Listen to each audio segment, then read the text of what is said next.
politique à Thiès mbokk yi asalaamaaleykum daal leen ak jàmm seen émission politique à Thiès thiesinfo.com comme ni ñu koy defee saa su ne seq waxtaan wuy politique yi nekk fii ci diwaanu Thiès ak li ko wër tey nag ñu fas yéene seq waxtaan bu yaatu ak kii di Mor Diouf nekk responsable politique bu Parti démocratique sénégalaise monsieur Diouf salaamaaleykum. maaleykum salaam Ahmadou Bambali. ñu ngi lay nuyu di la ziar gën nañ la gis lool lan ngay nuyu. xanaa di kontaan rek ci invitation bi ngeen ma invité tey ci seen émission bu baax bi kaar muy politique à Thiès effectivement gëj ngeen ñu gis mais nag loolu dafa am lu ko dogal parce que kenn ku ne xam na ne présentement comme ni ko Sénégal di dundee adduna bi yëpp ni mu koy dundee noonu la ko Sénégal dundee muy affaire mbas mi nga xam ne moo fi nekk. bi mu amee suñu secrétaire général maître Abdoulaye Wade. Visionnaire qu'il est dafa daal di moom teel a joxe benn circulaire génne ko wax maanaam ñu dakkal lépp loo xamante ni activité la politique ak ay réunion ak disons ay rassemblement ci réew mi yëpp ak ci bitim réew ci diaspora bi loolu moo tax ngeen gën ñoon gis. jërëjëf ñu amaat tout le plaisir tey ñu la dal suñu émission politique à Thiès waxtaan dañu koy dooree d'abord. lu ñeel wàllu actualité ak inondation yi nga xam ne wéy na di lëmbi askanu Sénégal lu tolloog 760 ci ay milliards su état du Sénégal dugaloon ko ci président Macky Sall waxoon ne diirub ñeenti at lépp luy mën jëm ci mën dinañ ko daal di wutal ay solution ñu gis na nag week-end bi ñu génn ndox mi bari na lool ci réew mi ba jéggi dayo jaaxal askan wi bënd mi ne xus ban jàngat nga am ci loolu. bon xanaa d'abord dans un premier temps li ñuy def rek mooy dañuy wax inna lillahi wa inna ilayhi raji'un inna lillahi wa inna ilayhi raji'un moom la ñuy njëkk tàmbalee di maanaam jaale ñi nga xam ne ñoo faatu ci mbënn mi parce que ñi ngi wax ne juróom-benn nit faatu nañ ci mbënn mi ci week-end bi passé ci taw yu bari yi fi amoon kon ñi ngi koy jaale seen ay mbokk di ànd ak ñoom naqar yi di tàmbale nag ci xamal ne taw dafa doon loo xam ne dafa am solo lool ci maanaam adduna bi parce que am na ñu koy wax nawet mooy jàmmi réew surtout bu baax bi ndax mën nañ ne suñu réew yi nga xam ne ñun ñii moom ci la ñu nekk muy Sénégal ak li ko wër ak yenn réew yi mel ni moom seen activité principale économique mooy maanaam agriculture kon taw lu baax la. su fekkente ne nag taw ñëw na dañuy ñaan mu ñëw ànd ak jàmm waaye nag léeg-léeg aussi quand même mu déborder loolu moom lañu gis temps yi mu nekk mbënn moo xam ne wax dëgg yàlla ñun ñëpp ñoo ko gisandoo loolu nag li ko indi surtout ñun liñ ci jàpp mooy maanaam politique bu bon bi nga xam ne moom la ñi nga xam ne ñoo yor réew mi nekk fi di ko doxal loolu maanaam li ko gën a indi ci la bokk parce que mbënd ñaar moo koy def d'abord day am taw bu baree bari ensuite mu dem ci ay zone yoo xamante ne nii ndox mi du mën a génn walla su tawee suuf si du ko mën a naan loolu mooy indi mbënd loolu nag gis nañ ko ci réew mi yépp parce que ñu bari soo ne mën na dañu xalaat rek Dakar mais mbënn mi yemul rek Dakar. surtout à Thiès. waaw am na fii ci Thiès ci zone nord am na fi doole trop di nga koy dégg Touba ci dëkk bu sell bi am na Bambey am na Kaffrine am na Kaolack am na Casamance daanaka Sénégal wërngal kàpp alors foofu la mbënn mi nekk. li ñëpp ngaan yi mu jëm ci wàllu 760 milliards yi wax naa ko sànq ku jéggi nag boobu ba léegi ngi wax ne 760 milliards ñu jël ko dugal ko ci wàllu inondation ba mel ni tey liggéey bañ ca defoon daanaka feeñul fenn ci taw yi nga xam ne donc moom mu jafeeñ lan mooy sa gis-gis jàngat bi ci loolu. mais loolu li ci nit ñi jàngat rek moom lañ ci jàngat c'est-à-dire que mooy comme ni ma la ko waxee léegi au départ mooy politique bi nga xam ne mooy waa APR te Macky Sall jiite ko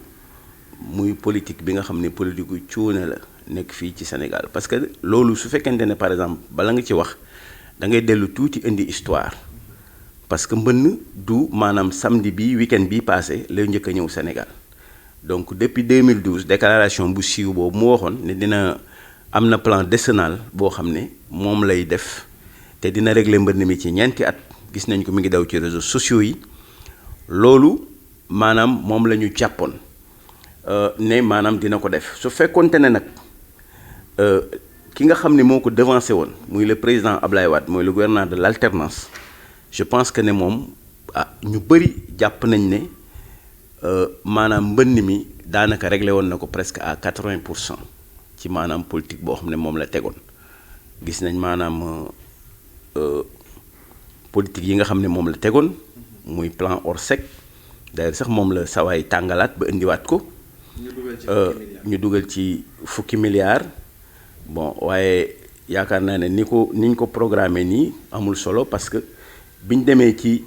askan wi ñoom dañ leen ne bëgguñu maanaam ceeb bëgguñu diwlin mais ku leen génne ci ndox mi la ñu bëgg ak ku leen dimbali maanaam ñu génn ci ndox mi mais waxuñu ay problème mu lekk donc su ma revenir ci suñu président muy maître Abdoulaye Wade bi mu ñëwee réglé woon na mbënd mi presque à 80% teg na plan Orsec gis nañ ne maanaam boobu temps heure bu mbënd amee généralement da ngay gis les motopompes ñuy pomper guddi ak bëccëg ñu jël tous les services yi nga xam ne services techniques concernés. war nañu yegg ci ay motopompes est-ce que Sénégal fi mu toll bu ñuy wax le plan Sénégal émergent est-ce que war nañu dellusiwaat toujours bu mbënd amee ñu utiliser ay motopompes est-ce que jotul quand même lu jëm ci wàllu assainissement ñu éradiquer une bonne fois pour toutes mais mën a jàll ci. mais foofu laa jëm si quoi c'est-à-dire que soo bàyyee tuuti dinaa développer parce que dama la wax ne la maanaam xam nga Orsec plan d'urgence la donc su amee mbënd automatiquement li nga war a def. En 2005 gis nañ président Ablaye Wade bi mu ñëwee fekk mbënd mi aéroport la jógee directement bi mu ne cëpp oto bi mu jógee ci tarmac bi moo ko yóbbu directement ci banlieue bi mu xuus ci ndox mi massawu maanaam waa askan wi ànd ak ñoom waxtaan ak ñoom keroog la leen dig disons le plan Jaxaay alors plan Jaxaay boobu benn la woon maanaam ci li nga xam ne mooy régler problème mu mbënd mi ensuite mu dooleel maanaam assainissement bu ñu fàtte ne par exemple moom moo teg maanaam l'agence ONAS moo ko teg pour maanaam l'assainissement non seulement mbënd mi kese mais maanaam assainissement global n'est-ce pas au niveau national donc mën nañ ne maanaam su fekkoonte ne li nga xam ne moom le gouvernement de l'alternance tegoon pour éradiquer totalement les inondations bi Macky Sall la ñëwee foofu la teg tànkam continuer ko je pense que ne loolu dina kon ba nga ni mbënd mi dafa nekk suñu ginnaaw mais dootuñu wax problème Thiès desu ci benn yoon ginnaaw bu ñu dégloo kàddu ñenn ñi nga xam ne ñu ngi ci pouvoir bi dañuy wax ne donc inondation yi au niveau de Thiès mu ngi tàmbalee ci chantier yu Thiès yi ak liggéey yi nga xam ne sumboon nañ ko te mujjul yegg loolee jural askan wi tey ñu nekk ci mbënd saa su ne bu taay te loolee ci seen nguur la tàmbale woon ci nguuru président Macky Abdoulaye. non loolu d'accord ma ci quoi ñooñu ñi koy def peut-être xamuñu géographie wala historiquement xamuñu maanaam la région de Thiès situation soo jëlee géographie la région de Thiès situation surtout la commune dafa nekk ci benn dépression par rapport à la chaîne montagneuse bi nga xam ne moo jógee Morolan dem ba Bandia mooy maanaam àllukaañ gis nañ montagne yi donc de part et d'autre dafa am dépression ouest am dépression est la région de Thiès est logée n'est-ce pas à la dépression est donc ndox mi nga xam ne mooy jógee disons par moindre quoi parce que mën nañ ne dépression bële sax pente bi moo ëpp au niveau de l'ouest quoi parce que Thiès amagul ay xulub te soo xoolee par exemple au niveau n'est-ce pas de Pout da ngay gis xulub yi quoi mooy yi nga xam ne ñooy ravitailler le lac Tànma bi nga xam ne par exemple moo nekk juste ci booru Ngadiaga ak jëm noonu di wàcc ci géej gi quoi donc Thiès c'est une dépression donc nécessairement dafay am ndox su tawee parce que li nekk ci montagne bi day wàcc ak les quartiers yi nga xam ne ñoo nekk un peu en hauteur muy tout à fait au sud yooyu ñooy wàcc n'est-ce pas jëm si romb ville Escale après continuer nag daggi nag maanaam canal de contournement bi nga xam ne moo jaar Jaxaaw wuti kër Seyid Ndoy continuer ji maanaam ba kër Mamaram fi ñuy béyee kaani gi donc Thiès noonu la demee naturellement mais xëy na peut-être bi 2004 44 bi mu ñëwee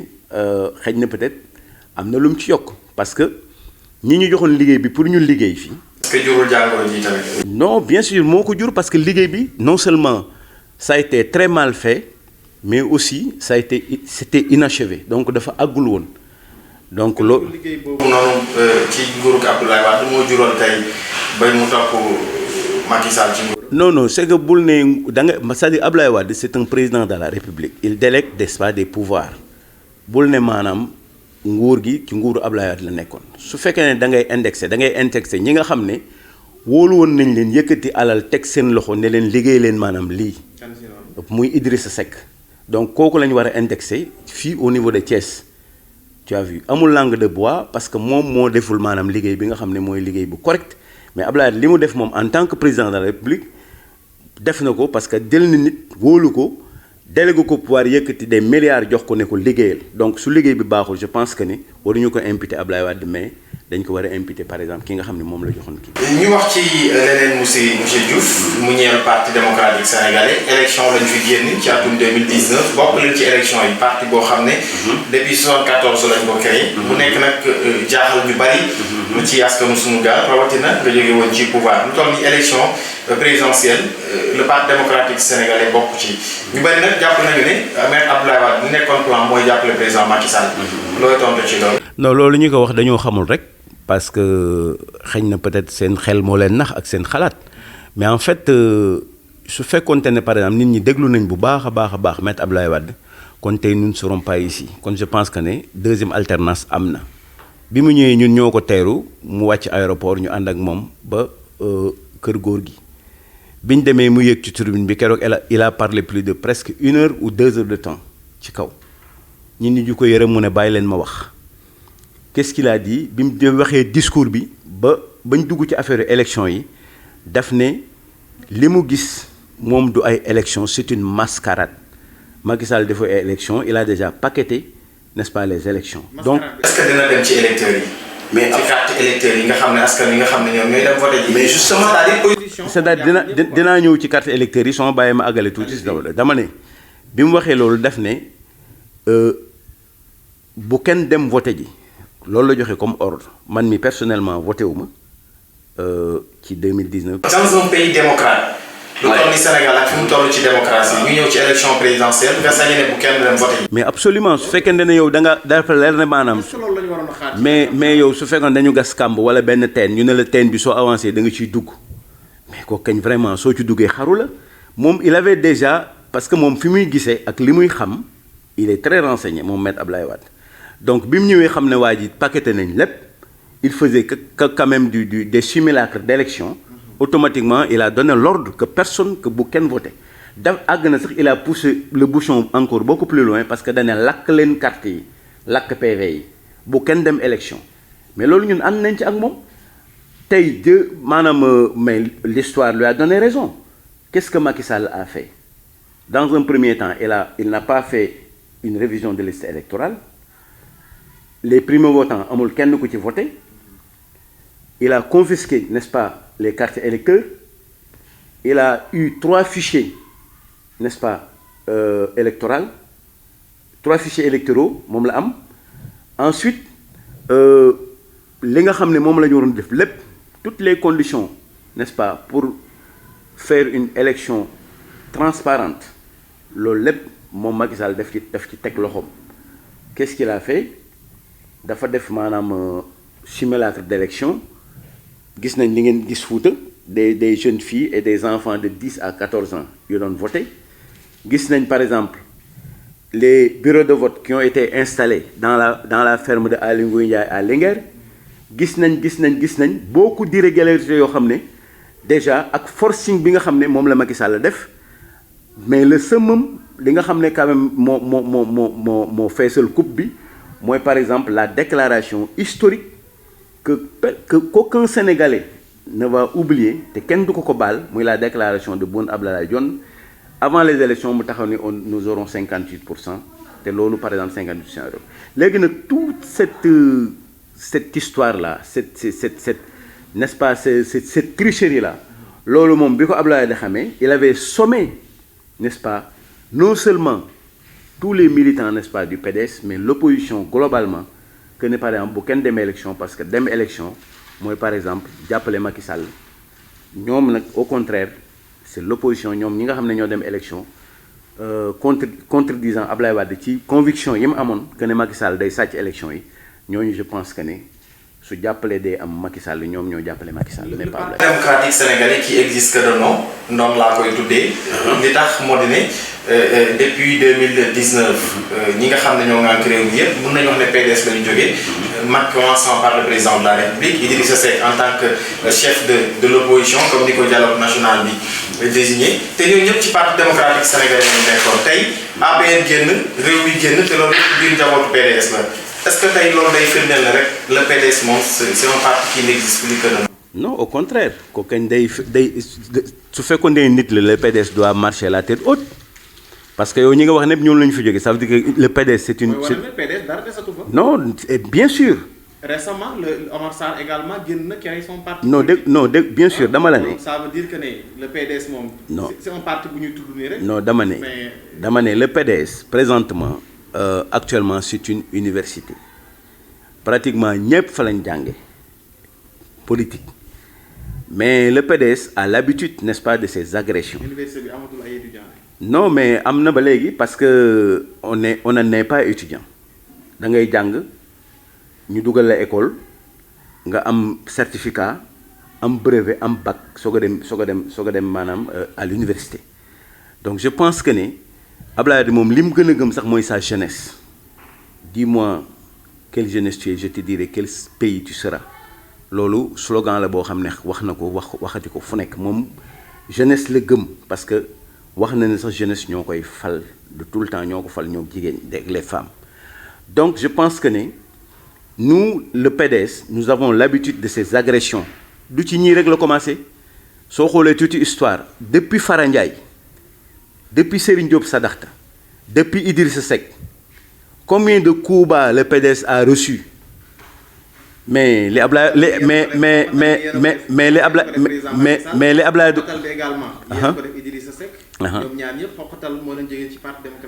non du question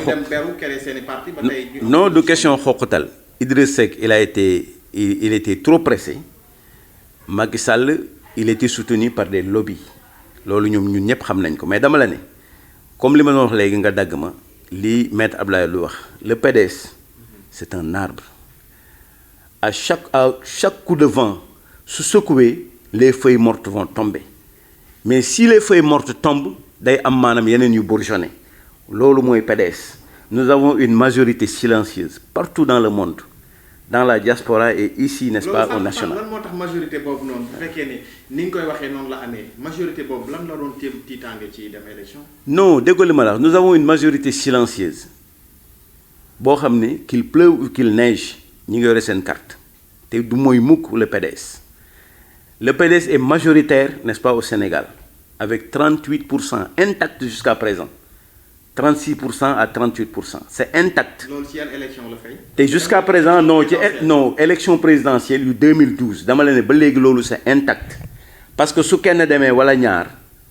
je te dis que ne au moins 10 dugg na wala 15 parce que ñun ñi nga xam ne ñoo nekk terrain bi ñun xam nañ loolu.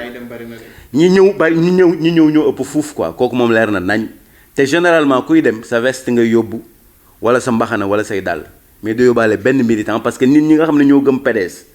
ils ont une conviction te dara mën leen dindi ci maanaam conviction boobu. seen leader bi fan la ne Karim Meïssa Wade. Karim il est au Qatar. c'est-à-dire souvent quand je le dis. mooy les gens de ñi nekk PDS nekk ay militants du ñu xam sax. du ñu am sax ay nouvelles u Karim Meïssa Wade. non c'est-à-dire que xam nga bu ci ne dafa am ay station politique noonu la ay station la quoi dafa am la base. yow am ngay nouvelle Karim Meïssa Wade. non man personnellement awma nouvelle Karim Wade mais nouvelle Karim Wade pour ma am ko ak pour ma bañoo ko am ça m'est égal l'essentiel man li ma intéressé moom may liggéey fii ci base bi ba Karim fekk ma fi xam ne maanaam man maa ngi koy liggéeyal parce que aussi Karim la muy liggéey moom loolu concerné wul maanaam ñi nga xam ne ñoo parce que bu doon liggéey non mais da nga fa dem ba xam liggéeyul dara wala liggéey dafay ñëw fii Sénégal non mais xamuloo lu ko indi lu ko fi jëlee Karim actuellement mais su fekkoon ne ci moom kese tey la dépendre. mais yéen xamoon ngeen ne mais il sera là mais su fekkee ne Karim ñi nga xam ne ñoo nekk ci pouvoir bi ah tàkkandooru Karim rek daf leen di dàq mais ñooñu par exemple naka la ñuy mën a bàyyee Karim mu ñëw ci réew mi. Karim avec son aura présentement c'est presque le politicien le plus populaire au Sénégal. Il a des milliers de mouvements karimistes, des millions, n'est-ce pas, de militants karimistes. Plus encore, li nga xam ne moom la PDS am mais loolu xëjul ci benn parti. Macky Sall xam non déggoo li ma la wax loolu par exemple les dernières manifestations yi nga xam ne karimistes bokk nañ ci loolu mandarga nañ ko demal ci réseaux sociaux yi nga xool heure bu manifestation amee su amaa ci ginnaaw loolu. Ça yo amee la réussite de la manifestation dépend n'est-ce pas du PDS et des karimistes loolu gis nañ ko budul benn du ñaar la preuve en est que aar li ñu bokk ak yeneen ñi doon def yépp les activistes nga xam ne dañ daan dugg ak yeneen parti nga xam ne ñoom lañ doon defal coalition def manifestation et les marchés et autres mais jour bi PDS toogee ci la marché yi jeex amatul benn popularité amatul benn mobilisation donc loolu dafa wone ne maanaam c'est le PDS qui détient la majorité, c'est le PDS qui détient, n'est-ce pas, presque l'opposition ici au niveau du Sénégal. Le principal. Le Parti démocratique sénégalais, Omar Sarr moo ko taxawal. Non, du soqali Parti démocratique sénégalais. Ah bon? Waaw xëy na peut-être soqali seen poste. Voilà par exemple PLD soqali Sénégal. Ah ñoom jàpp nañ ne parti bi dafa na sax de. Waaw loolu seen xalaat la mais ñun ñi nga xam ne ñun ñoo ci nekk gëm ko ñun mësuñu jàpp ne parti bi dafa nasax au contraire. mais parti tey PDS tey la gën a kan moo des parti démocratique sénégalais kenn desu ko. mais ma dikkee ñaan la ñu xamoon pour Abdoulaye Wade. waaw Omar Sarr la ñu xamoon. mais ñooñu ngeen xam de non dama la ne actuellement. ñooñu nga kon parti non fi mu ne nii tembe. même à Thiès même à Thiès c'est pareil les Massari ñoo fi nekkoon di xeex. waaw maintenant PDS sax pour nga dox ci mbedd Thiès yi dégg ko sax c'est un problème. bon loolu peut-être xëy na ñenn ñi ñooy xalaate noonu en fait mais je pense que ñi nga xam ne par exemple ñi ngi fi gëm PDS bougé wuñu d'un iota su fekkee ne aussi yaa ngi suivre actualité yi je pense que ne le PDS est aujourd'hui plus que fort. À Thiès. À Thiès et même partout au Sénégal et dans la diaspora. maa ngi ci terrain bi de Diouf. PDS moom duñ ko seen. mais doo ko seen parce que déggoo li ma wax léegi dama la ne. Ces derniers temps avec quand même la pandémie nous avons reçu des instructions fermes que nañ suspendre toutes les activités politiques c'est une circulaire boo xam ne suñu président secrétaire général maître Abdoulaye moom moo ko teg loolu moo tax mais très bientôt jeudi di ñu gis ci terrain bi parce que ñun ñoo occupé terrain bi. gars yi nañu xorom bi amoon ci PDS à Thiès Massaly moo ko yoroon yóbbaale na ko. waaw yóbbaale na ko d'accord mais xëy na ñi mu fi bàyyi aussi ñoom ñi ngi def lu ñu mën. ñan ñoo nekk gëm parti bi ñan ñoo fi nekk à part yow kan moo fi nekk. non bari na ñu fi nekk on a une fédération très dynamique. la fédération urbaine de Thiès mi ngi fi di liggéey bu am solo sans tambour ni trompette et je pense que ne suñu demee ba liggéey bi sotti je crois que su boobaa ñu bari quand même dinañ ne ñii fan lañ nekkoon. ñu ngi jëm ci élection locale. lan moo fas yéene nekk taxawaayu parti démocratique sénégalais ci élection yi ñu dëgg. bon xanaa peut-être nag jël ko très au sérieux muy au niveau n'est-ce pas de la direction du parti ak même au niveau local parce que mën nañ ne par exemple li nga xam ne mooy élection locale yi moom mooy nekk certainement li nga xam ne mooy jalon bi nga xam ne moom la ñuy njëkk a poser pour en vue des élections présidentielles pour ñu jël suñu candidat Karim Meïssa Wade dugal ko fii au niveau de la présidence de la République. taxawaay bi élection locale di am dafay am lu muy feeñal ci élection présidentielle. Thiès nag commune yaa ngi fii est ouest muy fii. ndax fas yéene ngeen a samp ay candidats fenn fu nekk. dama jëlale rek Thiès mais Sénégal wërngal kap amul fenn foo xamante ni PDS du fa am candidat aux élections municipales yi nga xam ne ñu ngi ñëw. candidats yi à Thiès non candidats yi. parce que man gisuma fi ay militants. Ndiaga Diaw laa fi gis muy góorgóorlu. waaw yow laa fi gisaatuma fi keneen. non déggoo la ma génn na. waaw ànd na ak Omar Sarr te ñoo fi doon yëngal. non c'est-à-dire que ñun nous sommes très disciplinés ñun dañu am maanaam ay kilifa muy le parti démocratique sénégalais la direction du parti ñi ngi leen di déglu fii au niveau de Thiès mais également ñun ñi ngi liggéey pour l'alternance locale kooku moom ñi ngi ciy liggéey lu ñu mën dinañ ko def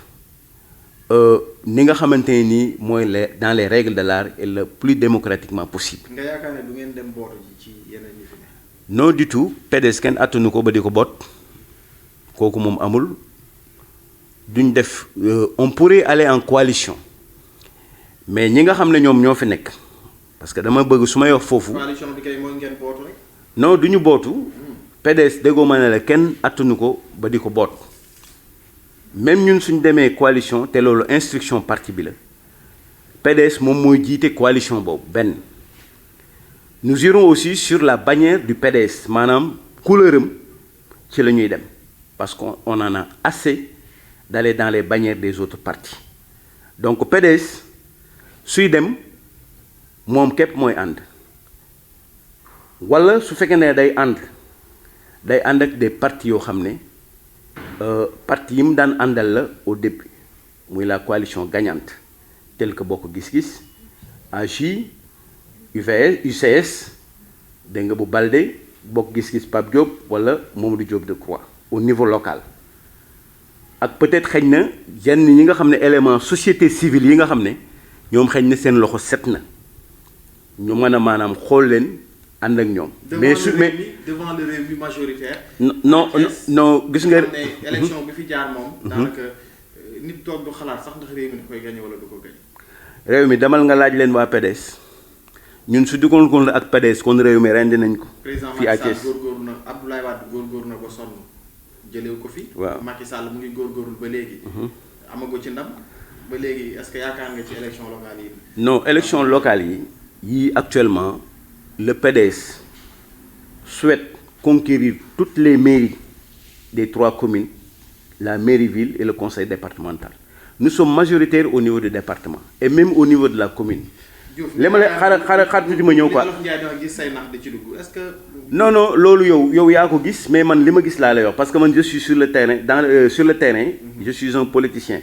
maa ngi liggéey mais dama la bëgg a wax foofu tuuti damay àggale précision bi ma doon wax.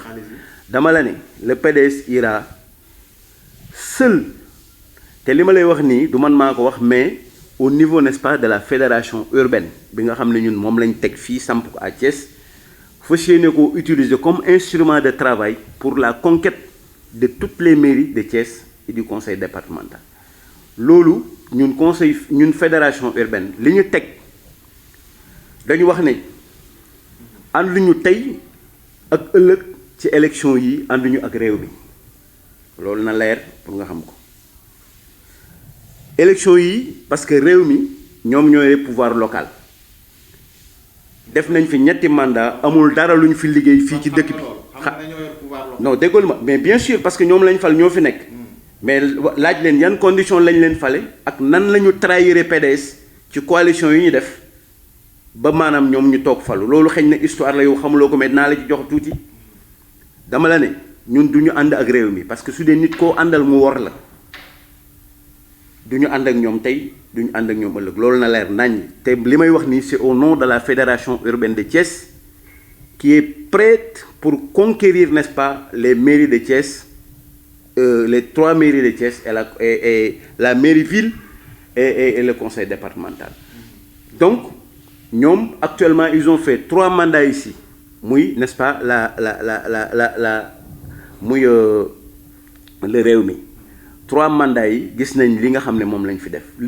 la ville de Thiès la commune de Thiès avancé wul benn iota suñ ñëwee waa ji ñëw ëgsi ñu jox ko pouvoir bi su paree ñu tàcc ko mu dem yoonam bala ñu koo gisaat élection la mais loolu nit ñi est-ce que waa Thiès sax ci ñi ma ko war a ñi ngi réfléchir nan lay mën a maanaam nit woo xam ne heure boo ko joxee sa pouvoir mu dem yoonam bàyyi la fi suñuy laajaat mu ñëwaat te yow gisoo benn avancement dëkk bi beneen bi ci topp mooy du ñu ànd aussi ak waa APR waa APR aussi du ñu ànd ak ñoom parce que ñoom itam ñoom ñoo yore le pouvoir central te gis nañ ne maanaam réew mi bi ñu fi duggee ba léegi Macky Sall mi ngi ci deuxième mandat te gisuñu dara loo xamante ni lu neex la wala loo xamante ni lu jëmale askan wi kanam la. te li mu waxoon lépp dara amu si. jërëjëf kàddu gu mujj gi. ah dafa jeex. waaw. en tout cas ñi ngi lay sant bu baax di la gërëm bon vraiment bëggoon nañ dugg ci économie bu Thiès maanaam li nga xam ne moo am Thiès yépp ak les capacités économiques yi nga xam ne ñoo nekk Thiès lépp bëggoon nañ ci dugg pour wax. yeneen occasion vraiment mais xam naa yeneen occasion incha allah dinañ ci waxaat. en tout cas ñu ngi leen di sant bu baax di leen gërëm man émission bi muy jeex sax daf ma bett. di le remercier sëñ Bamba di remercier aussi mon fils Adama suma xarit di ñaan suñu borom vraiment mu defal leen tawféex ak taysir ñu ngi di yóbbante nuyoo nag ci Sey Latir di ñaan yàlla def jàmm fii ci Thiès def ko ci dëkk yépp incha allah bana émission bi de boolu cere rek moo fi manqué ak ñeex. am na fi de soo bëggee ñu toggal la ko léegi. jërëjëf mbokk internet Thiès Info ñu amoon mbégte dalal ko moom Mor Diouf responsable politique bu parti démocratique sénégalais ku yàgg taxawu également le parti démocratique sénégalais fii ci diwaanu Thiès moom la ñu amoon tout le président di ko dalal suñu émission politique à Thiès Adama Ndiaye à la caméra ci kàddu gi Ahmadou Bamba yi jox leen rendez-vous beneen yoon jërë ngeen jëf.